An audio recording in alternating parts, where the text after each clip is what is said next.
reubicados en Yarkov y en otras regiones de Ucrania, donde ya se ha preparado el alojamiento para los mismos. Como ven, muchos temas, sigue desde luego pues, muy calentito el asunto, con los mensajes desde Europa, las alertas de Europa, el mensaje también de Joe Biden, nada clarificador y, bueno, pues como ven, muchos conflictos sobre la mesa en estos momentos que vamos a analizar, como siempre, de la mano de los mejores expertos. Tenemos a Antonio Alonso Marcos, profesor de Relaciones Internacionales de la Universidad CEU San Pablo. ¿Qué tal, Antonio? Muy buenas tardes. Muy buenas tardes.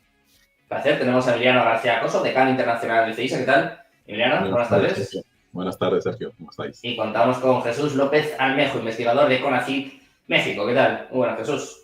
¿Qué tal, Sergio? Emiliano, Antonio, un gustazo. Un placer teneros a los tres por aquí. Como decía, en un momento, bueno, pues en el que el asunto está muy candente, el discurso de Biden que tampoco ha calmado las tensiones, ni mucho menos. ¿Qué vamos a decir de Emmanuel Macron? Si te parece, Jesús, empezamos contigo y empezamos mirando a Macron. Está intentando elegirse como algo así del líder occidental, hablaba de enviar tropas a Ucrania, luego decía que no, y ahora ya dice directamente que no hay líneas rojas. No sé qué está buscando Macron, si busca directamente un enfrentamiento entre Rusia y Europa, porque sus palabras, desde luego, pues no ayudan a calmar las tensiones. Definitivamente nos remonta a la época de la Guerra Fría, en donde la disuasión nuclear generaba que los mandatarios, los principales tomadores de decisiones del mundo, tuvieran en cuenta el MAT, el evitar activar el MAT. MAT son las siglas de Mutual Assured Destruction o destrucción mutua asegurada, porque se sabe que una vez que las potencias mundiales iniciaron con sus respectivas carreras armamentísticas y que desarrollaron la capacidad nuclear con fines bélicos, a partir de ese momento ya no habría guerras convencionales a gran escala entre ellos. Es decir, en adelante las guerras convencionales tendrían la característica de la simetría, es decir, quizás una Francia contra Argelia, una Francia contra Vietnam, un Estados Unidos contra Vietnam o contra Afganistán, pero definitivamente no entre grandes potencias por evitar activar la eliminación mutua.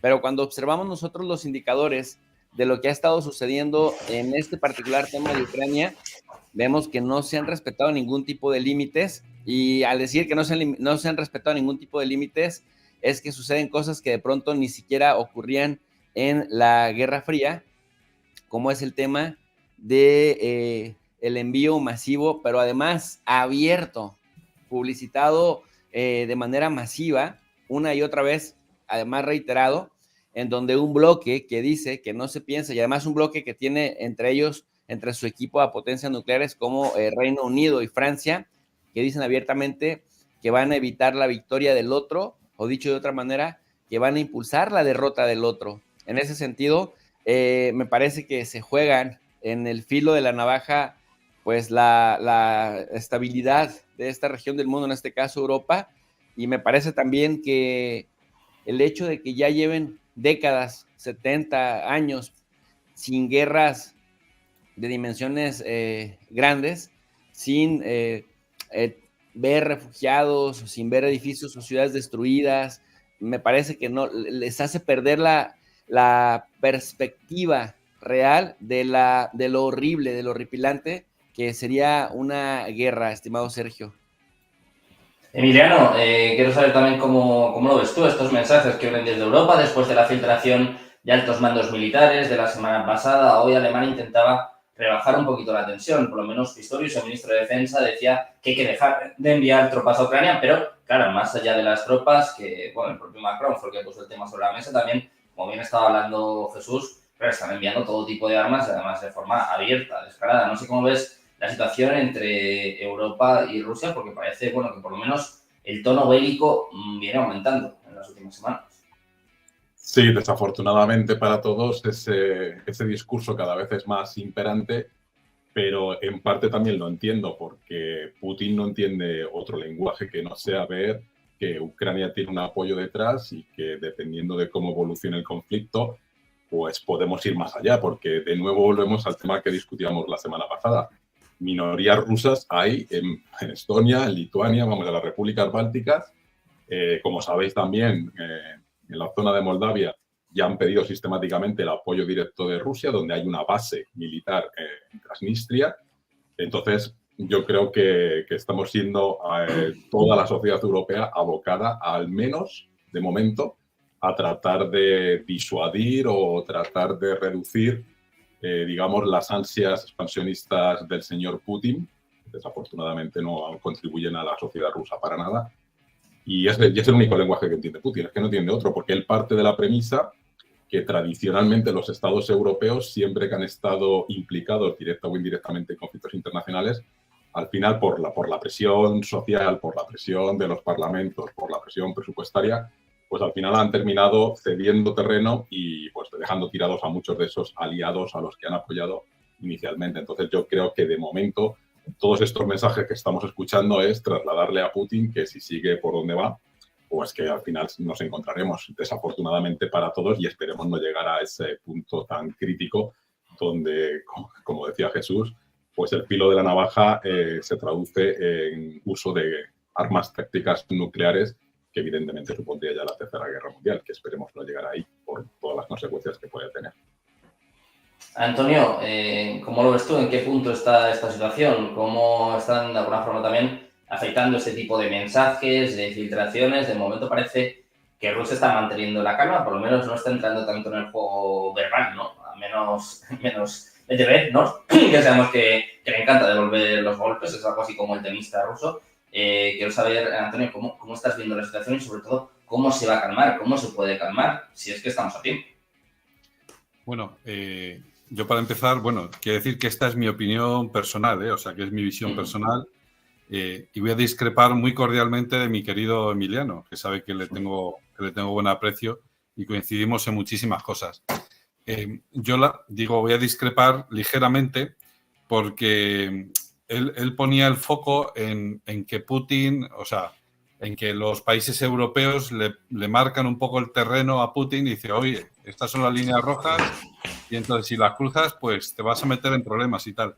Yo creo que Vladimir Putin es bien consciente de cuáles son las líneas rojas que él no puede cruzar, porque de hecho, creo yo, ya digo, analizando cómo funciona, cómo se está desarrollando los ataques en los últimos meses, sin ir más lejos, yo entiendo que Vladimir Putin se está conteniendo, ¿no? Porque él es bien consciente de que el material que se está fungiendo, es decir, las armas que se están, el armamento, la munición que se está utilizando a día de hoy en Ucrania, no es de la época soviética, ni es de hace 10 años, ni es de hace, de hace 10 años o 5 años, a lo mejor sí, pero desde luego no son ucranianos.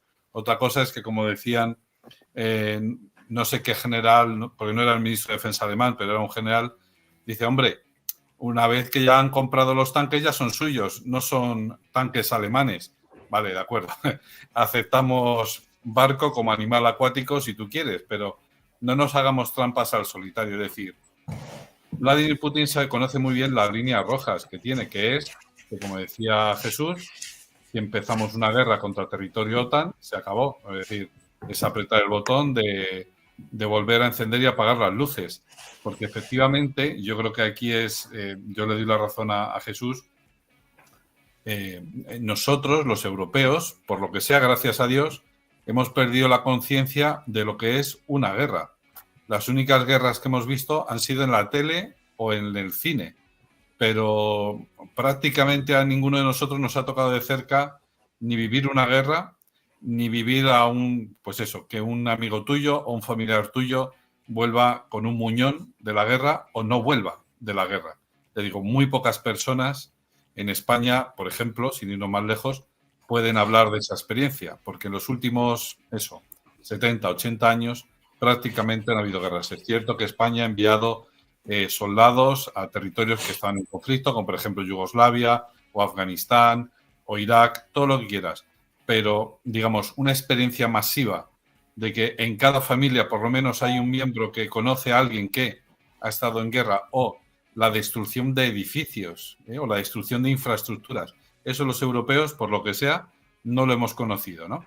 Entonces, la cuestión ya no es tanto si Vladimir Putin se va a atrever o no se va a atrever, sino si los líderes europeos son responsables o irresponsables y están lanzándole piedrecitas a un oso que está dormido. Está empezando a despertar, ha atacado Ucrania, está atacando en Ucrania, que no nos quepa duda a nadie de que podría hacer todavía muchísimo más. Porque ya digo, y ahora parece que se está animando en la última semana, parece que se está animando todavía más Vladimir Putin y está, digamos, ordenando ataques, pues digamos, con mayor fiereza, con una cosa que se llaman las bombas FAB, que hace un año prácticamente eran desconocidas y ahora pues las hay de varios tamaños, todo el mundo las conoce y aparte de tener varios tamaños, varios pesos, ¿no? De 250 kilos, 500 o de 1.500 kilos, que es una burrada. Es decir, aunque sea solo el peso de 1.500 kilos lanzado desde arriba, pero es que además planean. Es decir, que no son bombas tontas, sino que dan en el objetivo, ¿no? Entonces, últimamente, en las últimas 2-3 semanas, se están utilizando este tipo de bombas a cascoporro y en fin, están causando bastantes daños, ya digo, por lo menos materiales, entre los ucranianos. Entonces, ya digo, Vladimir Putin conoce sus líneas rojas, no las quiere cruzar, pero bueno, esto yo lo tengo publicado en un blog porque me lo han censurado en un medio de comunicación escrito. Entonces lo he publicado en un blog y de aquí agradezco mucho a IDAPS que me lo haya publicado en su blog. IDAPS, IDAPS. Y en fin, ahí lo digo, es decir, pues están todos los miembros puestos para ir hacia la guerra y nadie está poniendo de su parte para ir hacia la paz. De tal manera que ya digo, Vladimir Putin conoce sus límites. Hasta donde yo sé, su intención primera, hace 2 años, no era conquistar toda Ucrania, sino darle un susto, llegar hasta Kiev, torcerle la mano a Zelensky y obligarle a firmar la paz, que eso es lo que parece que había conseguido para marzo-abril, hasta que llega Boris Johnson y le dice a Zelensky que no haga eso, ¿no? Entonces, al parecer, el plan de Putin era darle un susto, doblarle el pulso, es decir, ganarle el pulso a Volodymyr Zelensky y ya está. Entonces, la idea que nos venden ahora constantemente en cada documento, en cada declaración, Roberta Metsola estuvo aquí el otro día en España y dijo que Rusia es una amenaza existencial para Europa. Vamos a ver, depende. Es que la cosa depende. Si tú le provocas al oso, pues el oso se despierta y te arrea un zarpazo. Ahora, si tú tratas de llevarte bien con el oso, pues aquí paz y después gloria, que se lo digan a Schröder, que se lo digan a Angela Merkel, ¿no? Es decir, si la cuestión es que si jugamos todos, y esto es la virtud de Macron, ¿no? De poner sobre la mesa, ponernos frente al espejo, decir, o jugamos o nos vamos, ¿no? O nos vamos o nos quedamos. Pero no se puede ir a medio gas porque es un poco cobarde. Esto hay que decirlo así, es un poco cobarde. Sí es una estrategia muy inteligente de ir desgastando a Rusia para, pues eso, ¿no? Para que el día de mañana, cuando ya de verdad entremos en guerra contra Rusia, ya esté desprovista. Eso es un error de cálculo enorme, porque Rusia no se está desgastando, se está entrenando y la estamos entrenando nosotros. Y cuando alguien dice ese cálculo en voz alta, parte de un error, de una premisa que es errónea, de cabo a rabo, que es Rusia está sola. Y yo a cualquiera que le pregunto, a cualquier analista, profesor, que le pregunto, ¿sí? ¿A ti te parece que Rusia está sola? ¿Quién está detrás de Rusia? Y la respuesta que les está apareciendo en estos momentos a nuestros espectadores en la cabeza, la saben, si quieren la digo yo en alto, todos a la vez, 1, 2 y 3, es China, ya está. Es decir, Rusia no está sola, porque detrás tiene a China, India y a todo lo que se llama el sur global, que desde luego no estarían a lo mejor de su lado en una guerra nuclear contra Estados Unidos. Bueno, quién sabe. Yo no estoy por la labor de comprobarlo, si estarían del lado de Estados Unidos o del lado de Rusia y China, y la India, que también esto hay que tenerlo en cuenta. De todas maneras, y ya con esto acabo, que me estoy extendiendo mucho, la cuestión es esta, que Vladimir Putin conoce sus líneas rojas, pero parece que nuestros líderes europeos, a los que nosotros votamos, parece que las desconocen y están tentando la suerte, porque ya digo, Vladimir Putin no quería invadir toda Ucrania, pero sí para garantizar la seguridad de sus ciudadanos, no de los territorios conquistados, Crimea, Donetsk, Lugansk, todo esto, no estoy hablando de eso, estoy hablando de Belgorod, San Petersburgo, Moscú, estas ciudades. Sí para garantizar la seguridad de esos territorios, sí para garantizar que no van a ser atacados en el futuro, tiene que conquistar toda Ucrania, pues lógicamente lo hará. Sergio, Sí. Sergio, ¿me permite un momento? Bueno, en primer lugar, En primer lugar, No, felicitar no es tu turno, no es tu turno, perdona, no es tu turno. Pues en primero quiero felicitar a Antonio porque yo sí que he leído, a pesar de la censura que comenta, yo sí que he leído su post de esta mañana y me ha parecido excelente, una reflexión también, digamos, tratando de mantener todos los puntos de vista y se la recomiendo a todo el mundo. Y simplemente la referencia es lo de pegar un susto. Claro, pegar un susto implicaba entrar en Kiev y poner un títere y nadie sabemos o no tenemos, digamos, certeza de que después de Kiev no quisiera ir a Moldavia. Entonces, digamos que hay que ver ese susto hasta dónde podía llegar. Y luego algo que hemos sufrido todos, incluidos los españoles, si me lo permitís, que es la permanente intento de injerencia de Rusia por tratar que el proyecto europeo pues fracase alimentando ciertos nacionalismos o ciertos procesos de independencia, incluido el español. Es decir, que ahí tanto China como Rusia siempre han intentado que la Unión Europea pues no fructifique desde el punto de vista de potencia comercial, potencia económica e incluso competencia para Rusia, y Estados Unidos también en parte se está frotando las manos en el sentido que también era una manera de debilitar a otro competidor. Otra cosa es que ahora a todos nos hemos visto abocados a ponernos en los brazos de Estados Unidos en el sentido de colaborar en la asistencia a Ucrania. Pues Emiliano, ya que estamos hablando de Europa y de Estados Unidos, vamos a poner el foco en el discurso del Estado de la Nación.